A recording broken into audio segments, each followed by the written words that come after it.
ધુમ્મસે ચુડા સહિતના ગ્રામ્ય વિસ્તારોને બાનમાં લીધા।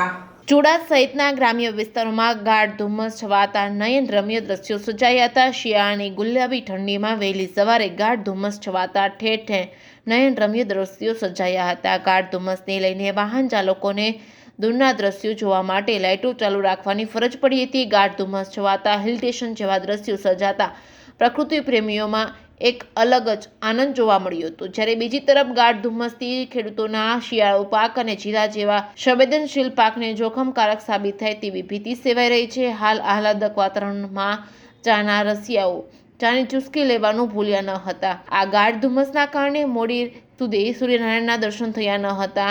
ગાઢ ધુમ્મસ છવાતા રાહદારીઓ તેમજ ખેડૂતોને હાલાકીનો સામનો કરવો પડી રહ્યો હતો। Reporting by Bharatsinh Parmar, Surendranagar.